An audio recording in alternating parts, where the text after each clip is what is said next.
Hey everybody, it's Mike from The Mike Wagner Show. If you like The Mike Wagner Show and you want to make your own podcast, well, let me tell you about Anchor. First of all, it's free. Secondly, there's creation tools that allow you to record and edit your podcast right from your phone or computer. You can also add any song from Spotify directly to your episodes. The possibilities are endless. Anchor will distribute your podcast for you. You can be heard on Spotify, Apple Podcasts, many more. You can also make money from your podcast with no minimum listenership. It's everything you need to make a podcast in one place. So download the free Anchor app or go to Anchor FM to get started. The Mike Wagner Show is powered by Sonic Web Studios. Hi, this is Mia Mosensia, also known as Mia No Time for Love. Check out my latest book, Missing, available in print and ebook formats on Amazon.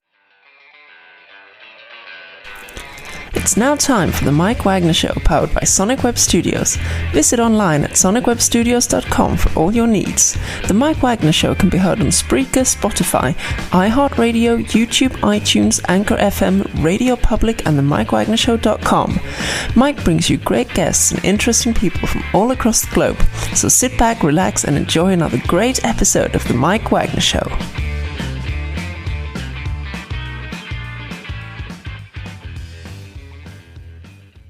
Hey everybody, it's Mike from The Mike Wagner Show, powered by Sonic Web Studios. Visit online at sonicwebstudios.com for all your needs. Looking at a professional website without breaking your budget, Sonic Web Studios is the answer. Sonic Web Studios offers fast, affordable custom web designs that blow the competition away. Call today, 1-800-303-3960. That's 1-800-303-3960. Or email to support@sonicwebstudios.com. Mention the Mike Wagner Show, get 20% off your first project. Sonic Web Studios, take your image to the next level. Also, time to give official shout out to our official sponsor of the Mike Wagner Show, international warring author Mia Mosensia. If you love fast-paced mysteries, you'll love Missing by Mia Mosensia, available on Amazon in paperback and ebook. Missing is fast-paced and intriguing with an unforgettable twist. Takes place in 4 countries, 2 strangers, 1 target, where truth is illusion and those you love will be the first to go missing. It's available on Amazon in paperback and ebook. Missing by Mia Mosensia has garnered great reviews and even loved and enjoyed by Howard celebrities, including Joanna Cassidy, Forbes Riley, and Eminence. So grab your copy today for Ghost Missing by Mia Mosensia, available on Amazon. Also, check out the Mike Wagner Show at themikewagnershow.com on over 30 podcast platforms, including Facebook, SoundCloud, Spreaker, Spotify, and iHeartRadio. Also, Anchor FM, iTunes, Google Play, Amazon, Audible, Apple Music, and coming soon to HamiltonRadio.net every Thursday night at 9 Eastern. And also, check us on other networks coming soon as well. Take the Mike Wagner Show on any mobile device. Subscribe to the Mike Wagner Show on the YouTube channel. Follow the Mike Wagner Show on Instagram and Twitter today. And for great gift ideas, go to Amazon.com and check out the Mike Wagner Show podcast.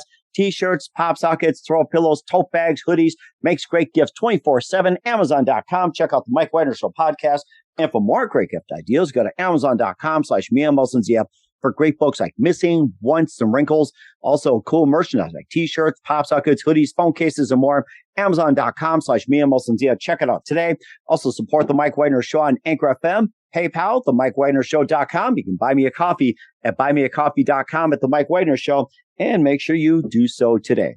We're here with a terrific lady who is a classical rock violinist, born in London, now living in New York City, and she's toured with her own band and the creative string trio Trilogy. We'll be talking about that. She began her solo career at the age of 14 at the Royal Albert Hall in London and played twice before 30,000 people at the opening of Vienna Fest, and also played with a touring band to 53 concert halls in China and has toured the world. We'll talk about that. She also collaborated with amazing artists like Bobby McFerrin, Hans Zimmer, and Tony Award-winning director Tom Morris. She also has her own foundation. She also released 9 albums and 2 on the BMG RCA Victor label, including Key to the Classics, The Healer Within, and more. And we'll be talking about a new project that's coming next month to the Paramount Hudson Valley Theater, Irradiance. We'll talk about it just in 1 minute. Live, ladies and gentlemen, from the Plus Studios in beautiful downtown New York City, the amazing multi-talented classical rock violinist, born in London, now living in New York City. Ladies and gentlemen, they're very multi-talented, Daisy Jopling. Daisy, good morning, good afternoon, good evening. Thanks for joining us today. Just great to be here. Thank you so much, Mike. Well, it's great to have you on board as well, too. You're a classical rock violinist. You were born in London. Now you're living in beautiful New York City. You toured with your own band, and you were with the creative string trio called Trilogy, and you began a solo career at 14 years old at the Royal Albert Hall in London. You played twice before 30,000 people at the opening of Vienna Fest. You played with a touring band to 53 concert halls in China. You tour the world, and you also collaborated with Bobby McFerrin, Hans Zimmer, 20 award-winning director Tom Morris. You also have your own foundation. We'll talk about that. You also recorded 9 albums as well, too, like Key to Classics, The Healer Within, Awakening, Who's Who, and a lot more. And we'll be talking about your new project, Irradiance, at the Paramount Hudson Valley Theater coming up next month, and a nice story behind that. And before we talk about that, Daisy, tell us how you first got started. What was your last question? Sorry? Tell us how you first got started. You know, it's a beautiful story because one of my favorite aunts, she's also my godmother, Louise, is my middle name. She was a professional violinist. Wow. And an amazing teacher. And apparently, I actually don't remember this, but when I was 3 years old, apparently I said to my mum every day, Mum, I want to play the violin like Auntie Louise. Nice. So she was my great mentor. So finally, my mom, apparently, she got me literally like, I don't know, a tissue box, you know, and put some rubber bands around it. And I was, you know, trying to drum away at the thing. Anyway, she felt like I'm serious. So my mom and my dad were incredibly supportive, got me a violin teacher at the tender age of 3. I had a violin, like, you know, this big. And my aunt, you know, she was fantastic at organizing music camps. And, you know, in England, a camp is where you actually camp in a tent in maybe somebody's garden. Oh, my goodness. Wow, that's a new idea for that. I love it. So fun. So we had about 20 kids and we would move from house to house. Whoever had a backyard could fit like 5 tents in it. And she organized these music camps that was so much fun. You know, everything was a game. Like if she wanted to teach us to learn how to read the music notes, we would have like a treasure hunt where you've got to try and find this note and you've got to find that note. And everything was creative and improvised and, you know, just so much fun to play the music that she chose for us when we played in the group together. I mean, I remember being 5 years old and thinking, this is the best thing I've ever done, you know, playing along with all these other really fantastic musicians who are much older than me. I was like, this is incredible. Like I play by myself and it's kind of okay. But like when everybody plays together, I'm like, this is killing. So she kept me going. You know, apparently I didn't so much want to practice. So, you know, every day I was like, Mom, I can't practice today because I got so much homework. She'd be like, oh, what a pity. So you can't go back to that camp in the next holiday, you know? And like, get your, play that violin, then your homework. She's got reverse, which end up being good for you. So yeah, my aunt's been my lifelong mentor. Oh, that's so amazing. And what was that one precise moment in your life that simply influenced you into what you're doing for the rest of your career? Was that one moment that simply said, this is what I'm going to do? You know, there was a one moment. I was already at the Royal College of Music, but I'd got in when I was quite young. I was 17 years old. I had gone there partly because I really wanted to go and live in London. I was brought up really in the countryside, and I was like, yeah, let's go to London. You know, it's going to be fun. And I also had to once I was able to get in early with like this scholarship to this music college, I didn't have to finish my school. And so I didn't have to do all those exams, which I didn't like. So I'm like, oh, let's do this. Let's go to London. I was just having the time of my life. And after being in that music college, it was a 3-year course that I'd signed up for, and I'd done 2 years. And I was in my final year, and my brother came to live in the same apartment as I was living in London. And he saw that I was not really practicing, and I was into quite a lot of stuff. You know, I was doing courses in in economics, in philosophy, in massage, in cooking. I don't know, but I wasn't practicing very much. And my brother sat me down. He doesn't remember it, but he sat me down and said, you know, you're getting quite near the end of your course. If you really want to become a professional musician, you better start practicing right now.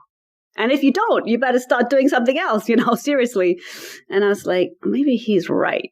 And I really thought about it. And it was like I'd always been good, and I'd always had, you know, I never really thought, though, I definitely want to become a professional musician. It always just seemed like the easy thing next. I don't know. And I thought, okay, I'll really meditate on it for 3 days. And I decided, I'm going to become a professional musician. And then I decided I needed the best teacher in the whole music college. So I went up to him and told him I want to learn with him. And he's like, I haven't got time. And I'm like, no, I want to learn with you. He allowed me to play for him. And, you know, he was like quite impressed. He said, well, you've got real talent and real potential, but we need to change your technique. I had to start again. I had to play only open strings. So for 6 months, I had to like re-change the way I was, you know, the technique I was playing the violin with. And I was basically like in the orchestra in the music college. I was sitting kind of, I guess, on the last place, you know, and then there came 6 months later the auditions every year. So I decided to stay on like another year. And anyway, I got a call after the auditions and they said, you've been made the leader of the orchestra. In other words, like you've gone from the last to the kind of top one. And I was like, no, it's the wrong person. They were like, we're quite surprised as well. You really, so it just, you know, it just shows that you want to do something, you got a will, you dedicate yourself. I love the way Einstein always says it's 5% talent and 95% dedication and perseverance. And I'm like, 1,000%. I agree with that. I think Einstein's becoming more relevant these days as well, too. And I think that's really interesting and how you apply that. And also, too, when I was thinking about you talk about your love for the violin and everything, who are some of your favorite violinists and also who are some of your favorite classical composers and artists, musicians and singers growing up? Wow. So there was a moment when I was 12 years old when I heard my first professional violin concert, and it was with a violinist in England. He's a big name in England and kind of worldwide. I don't know about so much here. He's called Nigel Kennedy. Nigel Kennedy. Okay, I'm trying to think. It's like he might be in regional areas. I think around the New York, D.C. area. That's as far as I know. His name comes up in little bits here and there, I think. He was a massive star in England at that time. He was also a violinist who, even though the concert I heard him play was playing a classical piece of music, when he'd finished it, he did an encore, which was a jazz piece. And now we're talking many years ago, you know, when I was a kid, he came out on stage looking like a rocker. Like this was unheard of for a classical musician who always wore, you know, like the tuxedo or some like, you know, nice sharp thing. And he was like just a rocker, like torn jeans and I can't remember what else, but I was like, oh my God, I love this guy. And he had like spiky hair and, you know, but he was, and I just happened to sit like, you know, me and my dad, we arrived and the concert was just starting and they were like, oh, there's a place at the front, like in front of the actual, you know, Nigel Kennedy, right in front of him. Like I was in the front row, like a few feet away from him. And I was just glued the whole time. And, yeah, he's definitely, he'll always be in my heart, you know, one of my favorite. And I actually went to see him after the concert, and you can imagine there's like a massive group of people coming to see him, and he sees this little kid at the back, and he's like, hey, come here to the front, you know. So I kind of was really shy, and I came out with my dad, and my dad's like, so if you had to say just something to a child, you know, who's learning the violin to inspire them, what would you say? And Nigel Kennedy went, practice. And I started practicing after that. And then, you know, I have so many favorite violinists, but I am really into like, you know, violinists who have like really broken the mold. I mean, Didier Lockwood is a French jazz violinist. Out of this world, incredible. Gilles Apap is also actually interestingly kind of two French violinists, jazz, gypsy violin. He plays a lot, like out of this world, incredible. Definitely Jean-Luc Ponty. He's my favorite. I was going to mention that Jean-Luc Ponty, Intimac Ocean. Guy's amazing. Amazing, and still playing amazingly. I saw him on tour maybe 2-3 years ago, but like, oh my God. Yeah, I honestly have like a million favorite violinists. Like 100 names come to mind, but so, and then as far as composers, you know, definitely I go through different phases of things, but I was always really in love, if you want to take a classical composer, with Brahms. It's just something about, I mean, I pretty much, because I don't really play classical music so much now, if I hear pretty much anything, I start to cry because it's from my childhood. Brahms is just nothing like it. And then you said singers. Yeah, singers, artists, and everything else. Yeah, well, and musicians too. A million artists. I mean, honestly, like right now, because I'm doing these concerts at the pyramids coming up. I've got 3 concerts in Egypt at the pyramids. So it's like I've got this whole love going on with Egyptian music. And there's a singer I'm so in love with her, Angam, Angham. So it's probably not one that you know, but so Egyptian music. But I'm madly into like Brazilian Marissa Monte, one of my favorite artists ever. I'm madly into. There's a British artist, Joanna Wolfish, who. One of my favorite artists in the world. And actually there's Ivory Coast, a West African musician called Ava Sita, who's like up and coming. Totally crazy about her. I listen to her. Well, I used to listen every day. It depends. I'm into Egyptian right now, but Cuban musicians and Youssou N'Dour. I'm into tons of West African musicians as well. Senegalese, Wow. Something new to learn about. I'm going to have to start looking this up after this. I mean, you really got me interested. We'll talk more about your amazing violinist career as well, too. And one of the albums I did get to listen just a bit, one of my favorites. We'll talk about that along with your upcoming show. But first, listen to The Mike Wagner Show at themikewagnershow.com, powered by Sonic Web Studios. Visit online at sonicwebstudios.com for all your needs. Looking at a professional website without breaking your budget? Sonic Web Studios is the answer.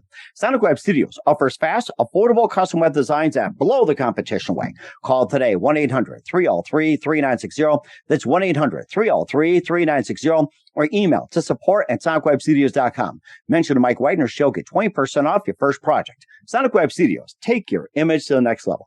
Also, time to give official shout out to our official sponsor of the Mike Wagner Show, international warring author Mia Mosensia. If you love fast-paced mysteries, you'll love Missing by Mia Mosensia. Available on Amazon in paperback and ebook. Missing is fast-paced and intriguing with an unforgettable twist. Takes place in 4 countries, 2 strangers, 1 target, where truth is an illusion and those you love will be the first to go missing. It's available on Amazon in paperback and ebook. Missing by Mia Mosensia has garnered great reviews in E11 and enjoys by Howard celebrities, including Joanna Cassidy, Forbes Riley, and many others. So grab your copy today before it goes missing by Mia Mosensia, available on Amazon. Also, check out The Mike Wagner Show at themikewagnershow.com, over 30 podcast platforms, and coming soon to hamiltonradio.net every Thursday night at 9 Eastern, 8 Central, and other networks to come. Take The Mike Wagner Show with you on any mobile device. Subscribe to The Mike Wagner Show on the YouTube channel. Follow The Mike Wagner Show on Instagram and Twitter today. And for great gift ideas, go to Amazon.com and check out the Mike Wagner Show podcast. And for more great gift ideas, go to Amazon.com/Mia Mosensia for great books, merchandise, and more. Also support the Mike Wagner Show on Anchor FM, PayPal, themikewagnershow.com. You can buy me a coffee at buymeacoffee.com with the Mike Wagner Show, and make sure you do so today. We're here with the amazing classic rock violinist, born in London, now New York City, Daisy Jopling, here on the Mike Wagner Show. And you began your solo career at 14 in the Royal Albert Hall in London. And you can just tell us about that. I mean, 14 years old, it's like, I would be scared to play at the Royal Albert. You know what was amazing, though? That hall, I think that because so many great artists have played there, that has such an energy and such a vibe. So I remember for a week before the show, I was like nearly sick with nerves. I was so nervous. But, when I was backstage and then walking onto the stage and just being out there, you got 7,000 people. It was sold out. I felt like I'm having the time of my life. The music started. And it felt like it went like this. And that was maybe one of the really pivotal moments when I realized I love performing, Mm-hmm. I love being out there and connecting to the spirit of the music and just letting it flow through me. And connecting with the audience and that. In that place where there are no problems, Yeah. It seems like there's never problems, but then you also moved up as well, too. You played twice before 30,000 at the opening of Vienna Fest, and you play with a touring band to 53 concert halls in China and more. So it's like, that is a heck of a feat. Yeah. So the Vienna Festival was totally amazing as well. I was really nervous for that as well. But it's worth it for the feeling you feel afterwards when you come off the stage. Well, actually, I was playing first of all solo, and then I was also playing with the string trio that I had, Triology, that you mentioned in Vienna. And you just walk on stage and the sound from the audience is like, oh my God, and you haven't even played a note, yeah?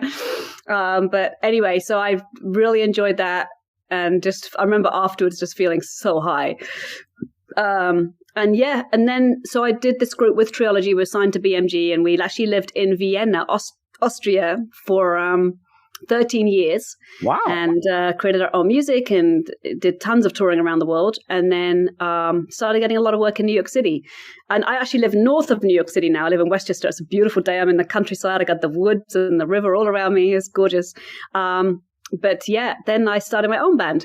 And with my own band, we've done 2 quite big tours to China, which have been amazing. So in China, I haven't been since the whole pandemic, but we went in 2019 last time.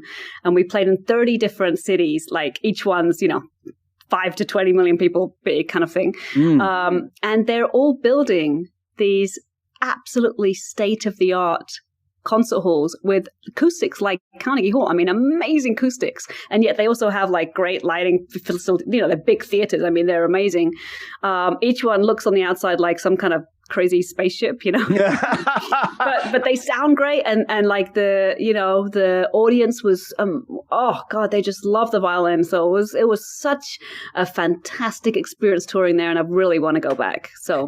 And what was your favorite city and concert hall in China? You played in 53 concert halls. Which one was your favorite in what city? Yeah, I'm thinking of Dalian. Christ, honestly, I tried to learn Chinese. It was quite difficult. Dalian, you could pronounce it something like that. Honestly, there were so many amazing ones. Dalian had, it was, if I remember it rightly, I hope I'm remembering it rightly, it had like beautiful red plush seats, and it had at the same time as being a probably 1,500 seat theater. So not like massive, but, but it felt intimate, and the sound was amazing. And, the audience, because there were different, some nights was just crazy reaction from the audience. And we always had a great reaction, and we always had like either a full or sold out house. But that particular audience, and we were treated afterwards to this like crazy, amazing meal. And Dalian was also a very beautiful place. I hope I'm remembering, because honestly, we went so many cities, and you have to try and pronounce all of them. But I think it's more towards the south, which is really beautiful. China. I mean, China spans this massively variation, in temperature, geographical area from Siberia right down to Hong Kong, which is totally tropical, And Dalian, as I say, I can look on the map after this interview, but I think it's more like towards the south. The weather's beautiful, people are amazing, and I just have to pick that one out. Dahlian, Dalian, I think is how you spell it, something like that. And we'll certainly remember that as well, too. You also will collaborate with some amazing people like Bobby McFerrin, Hans Zimmer, and 20 award-winning director Tom Morris. What was it like working with those guys? And who is your favorite to work with, and why? Oh, my God. I have stories from all of them. So absolutely, have at it. Oh, my God. So Bobby McFerrin, I was playing with him with my string trio, and so funny. So at that point, even though we all improvised a little bit, especially the cellist was like, look, we're not jazz musicians. He's like this phenomenal improviser, phenomenal jazz musician. We've got to tell him that, we're so the cellist like took his songs and wrote specific arrangements. So we have to tell him that we're going to play like this arrangement of this song of his. I mean, we did some of our own stuff. We did some improvisation with him, but we kind of did our arrangements of his songs. So he was like, oh, okay, no problem. So we went on stage, and we had like, I think 3 of his songs, and a couple of them went great. And then it got to the third one or something like this. And, he had done this particular song in a lot of different types of arrangements, the form totally changing. Probably when his Chick Corea, he's like going off, I don't know where.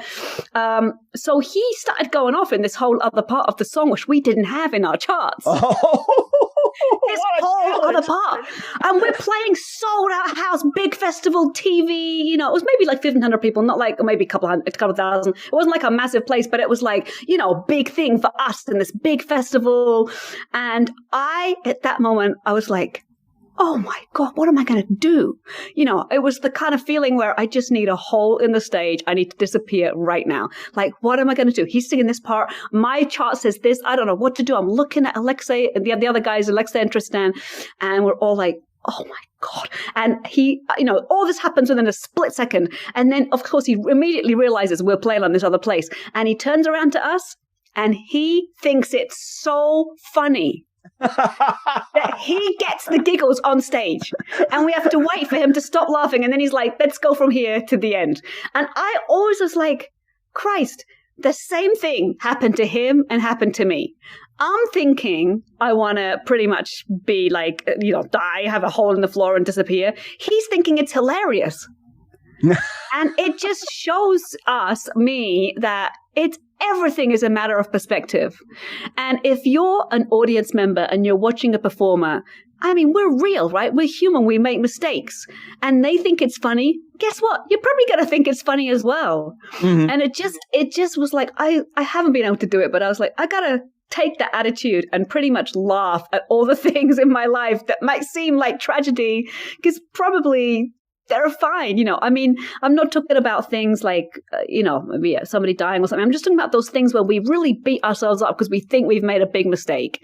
And how many times do mistakes turn into the greatest discovery? Or yes, there's a lot of them too. I mean, we can go hours about that, not just music and other things. On and on. So that was that story. And then the story, Hans Zimmer, this is a great story as well. Hans Zimmer, unbelievable creative genius.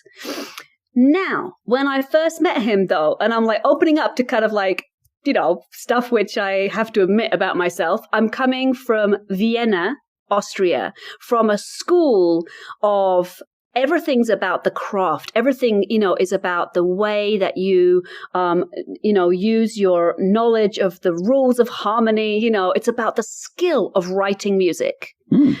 And so that, that's really the tradition. It's like this incredible skill that all these composers coming from Vienna and that tradition had. So then I arrive in Los Angeles. I'm working with my trio and Hans Zimmer, and we meet him, and he's right up front. He's like, I know, you come from Vienna. I know your tradition. Listen, I can write in about 2 chords.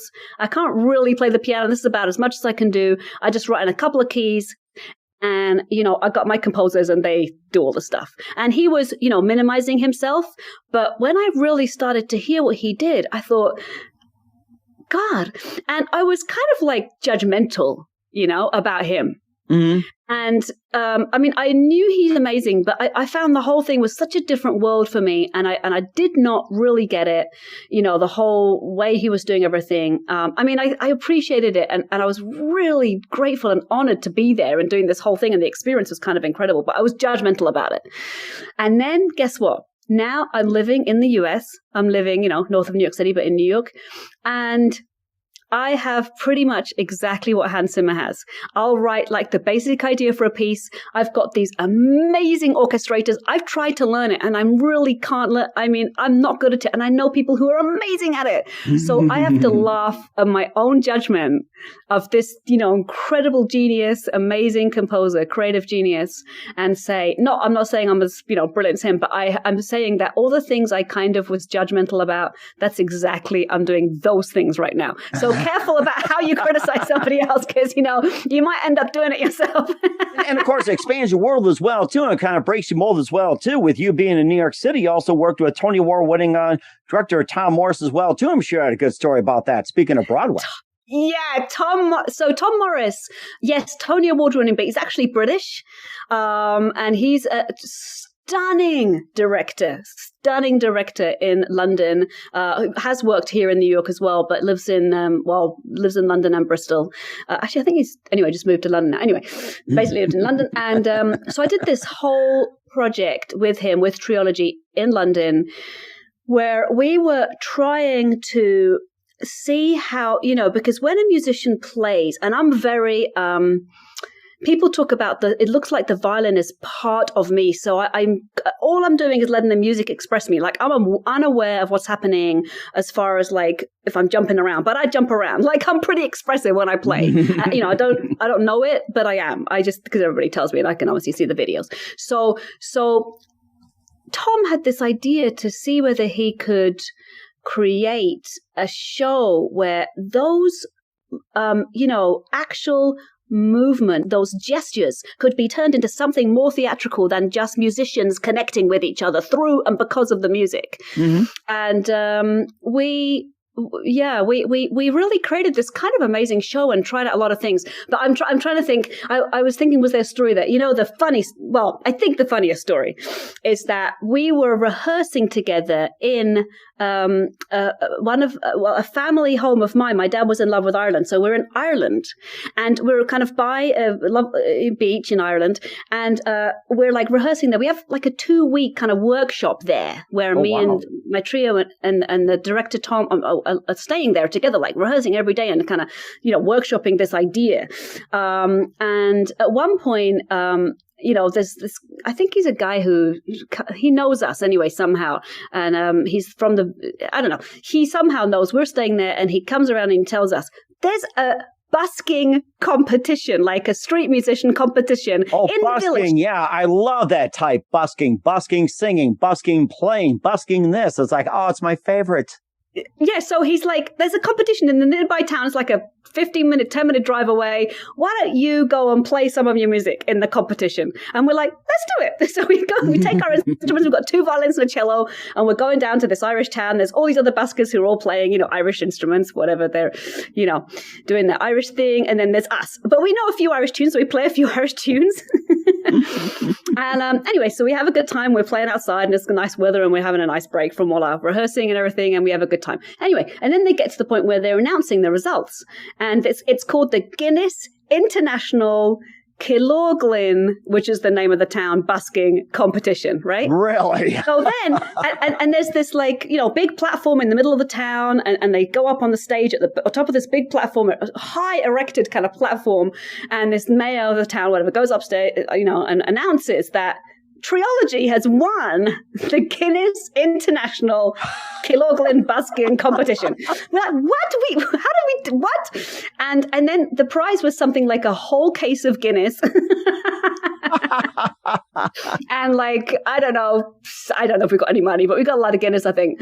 And then we went into an Irish pub and we jammed with this fantastic Irish band, and they played the Spoons, and the stories went on all night. I mean, crazy stories.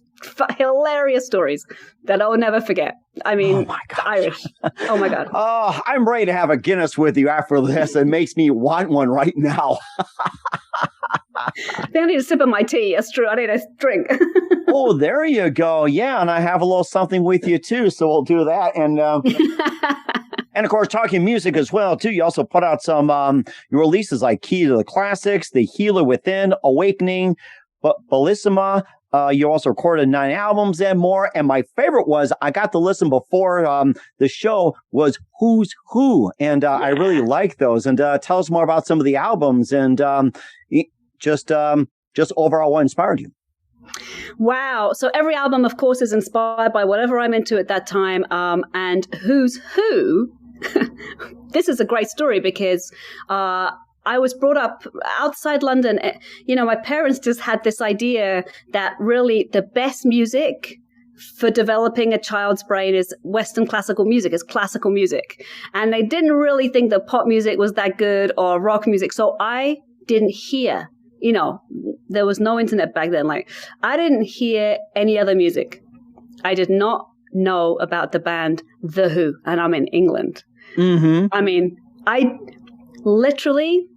was going to school when I was a kid, and I just started we have the primary school and the secondary school. I just started in the secondary school, so I'm a little kid, and there's a lot of kids older than me, and I'm very shy. I mean, I was already the leader of the orchestra, so I was kind of already exceptional, whatever. But anyway, so I basically I'm just been a month in the school or something, and then I had no television, so I never knew what was going on. And it was like, have you heard the news? And I was like, no, And then they said, well, John Lennon's been shot. And it was that time. Wow. Oh my God. I didn't know who John Lennon was. I'm talking, I didn't know anything. So I didn't know the Who. So then I arrive here. I'm living, in New York City, and then I'm living north of New York City. It's a small town, northern Westchester. It's called Peekskill. And everybody's like, well, you got to play Baba O'Reilly from the Who. So I start checking out the Who. So years later, I'm like, oh my God, this music is out of this world, and the lyrics, and oh my God, Pete Townsend and the whole thing. And I just go crazy for this band. And not only that, it's like when I play it, it's so much fun to play. I've never actually played rock music, Actually, this director, Tom, always said, Daisy, when you play classical music, you sound like a rock musician, but somehow I'd never played rock music. So basically, I just really got into it. And then out of the blue, I got an email from this company in Mexico saying, we want to make an album with you. And I was going to Mexico on tour anyway, so I checked them out. They had a fantastic studio. And I ended up recording in Mexico a British band that I heard about in New York. And that's the whole album. And, we just created like all these arrangements of The Who. And yeah. I'm sure you probably got congrats from Pete Townsend, Roger Daltrey, and the likes as well. So, oh my gosh, I've been a Who fan for years. And I'll share my story about John Lennon. When he got shot, I was watching Monday Night Football when of course, I think the Jets and I think the Patriots were playing, and Howard Cosell broke in. I guess the quarterback was about to get intercepted, throw an incomplete pass, and we just got word that John Lennon got shot. And he said in monotone voice, like, what? During a football game? It's like, oh, unbelievable. And I thought somebody must have shot him by accident because either the Jets were playing poorly or New England was about to kick the crap out of them. So, yeah, it's like I went, John Lennon got shot, and said it during Monday Night Football. And we're like, huh? Yeah, unbelievable. Wow. He's still with us. Exactly. You're right. And of course, you also had some other works, but we'll talk about your latest Irradiance in just 1 minute. You listen to The Mike Wagner Show at themikewagnershow.com, powered by Sonic Web Studios. Visit online at sonicwebstudios.com for all your needs.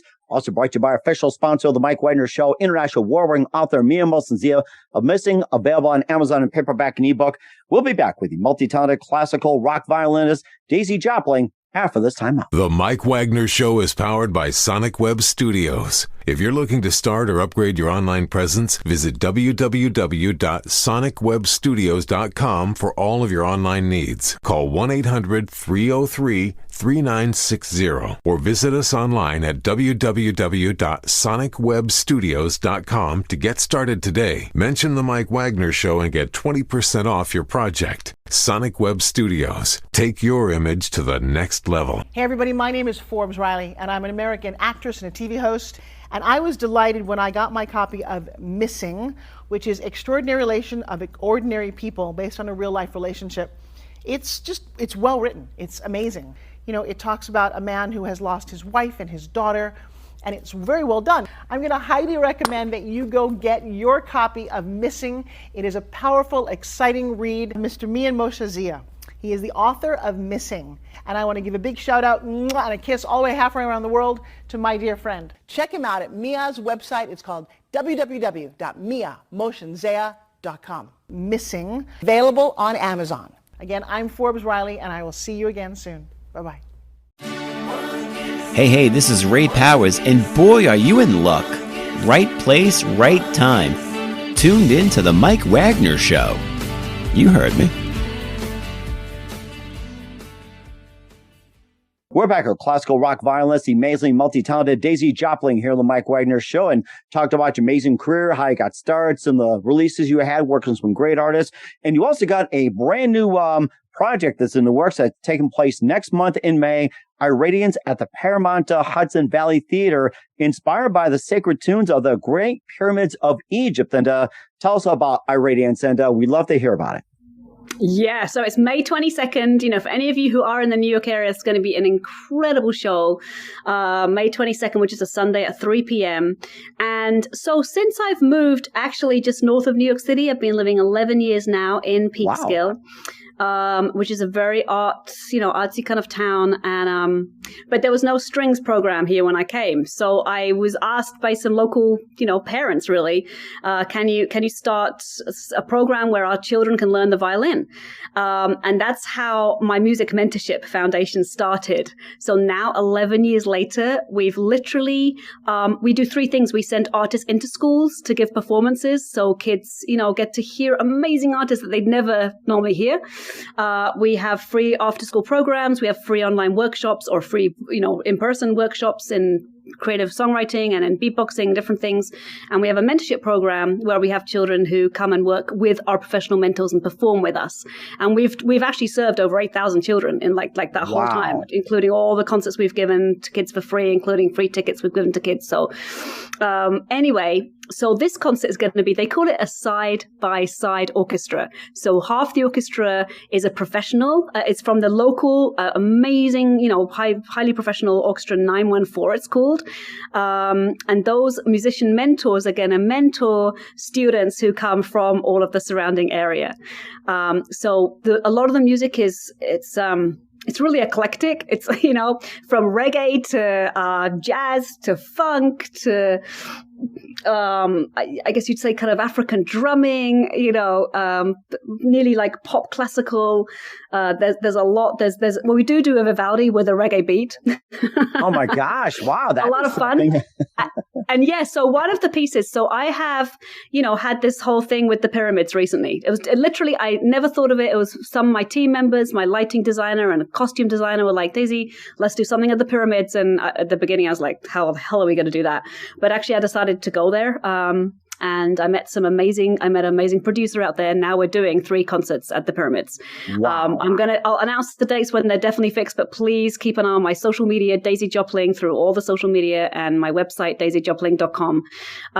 We'll be announcing them, when everything's confirmed up, but June, September, and November are the targeted dates. Mm-hmm. And yeah, so if you go into the inner chambers of the pyramids, so there are certain tones that you can sing, and maybe like overtones that can really like kind of lights up the chambers of the pyramids. And I had started to like hear people talk about that experience. And then I met somebody who'd had that experience and took a video of this singing.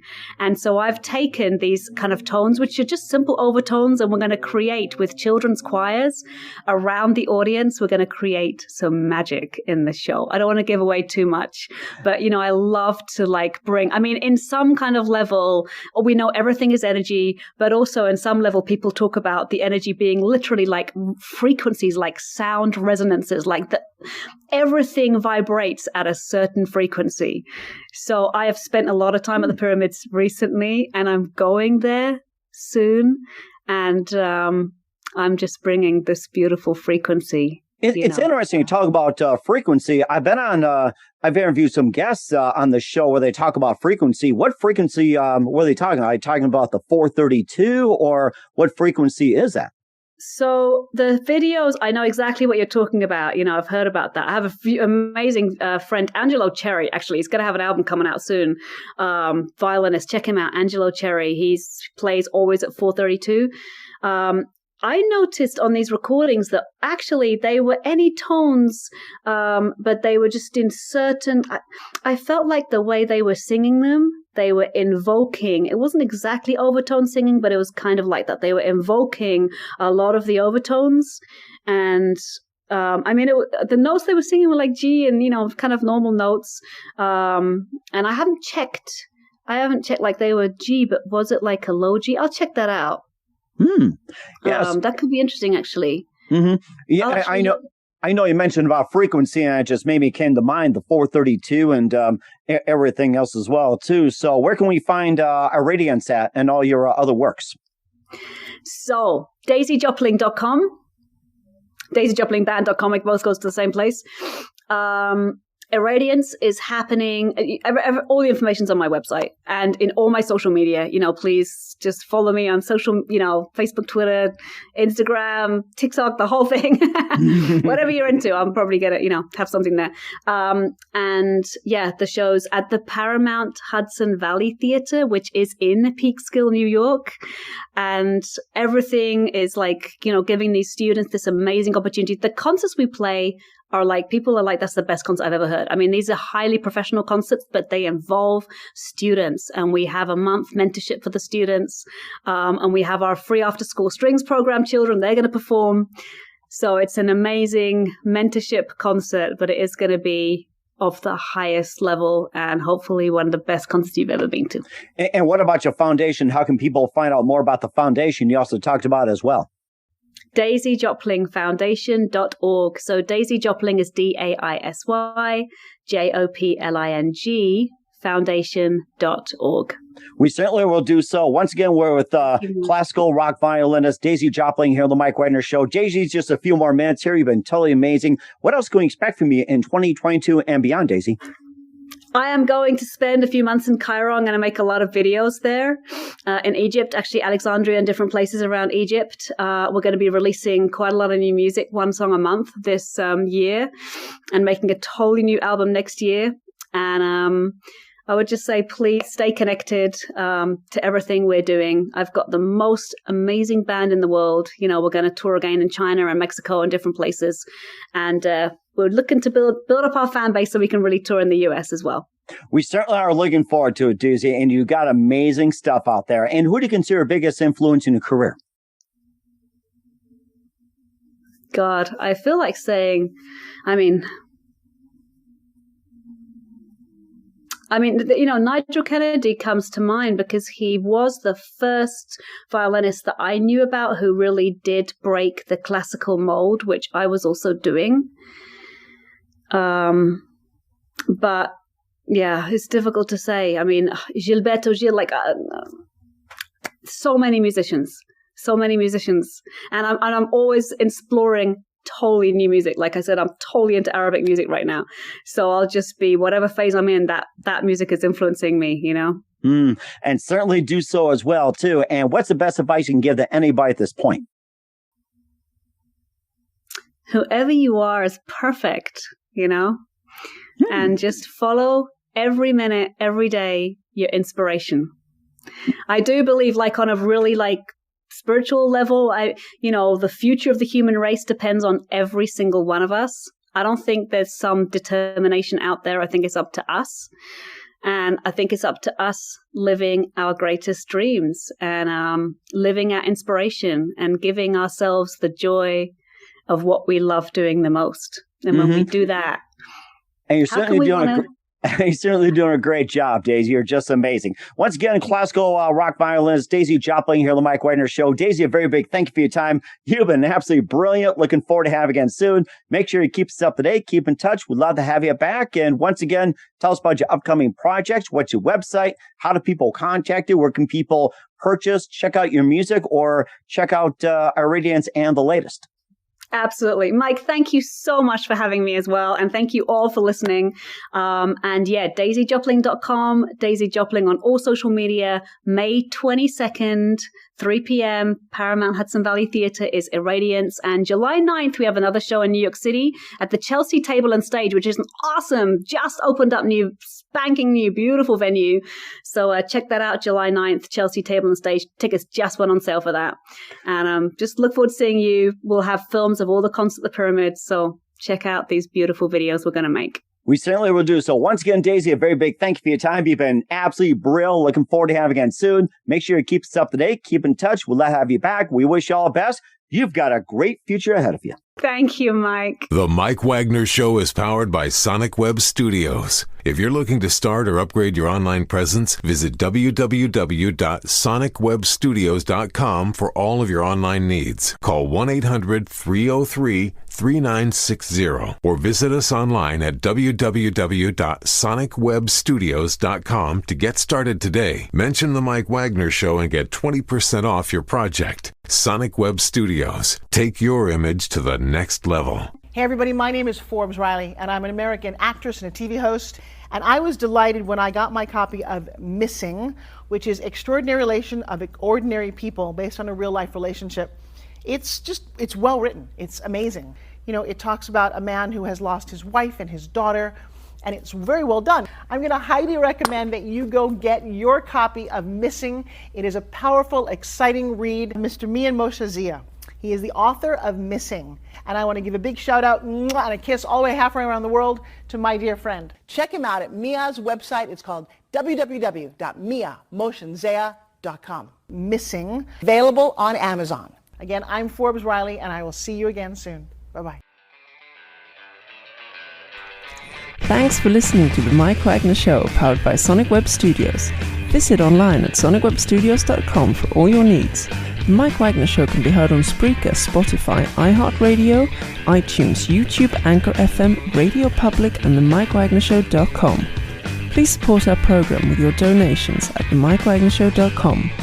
Join us again next time for another great episode of The Mike Wagner Show.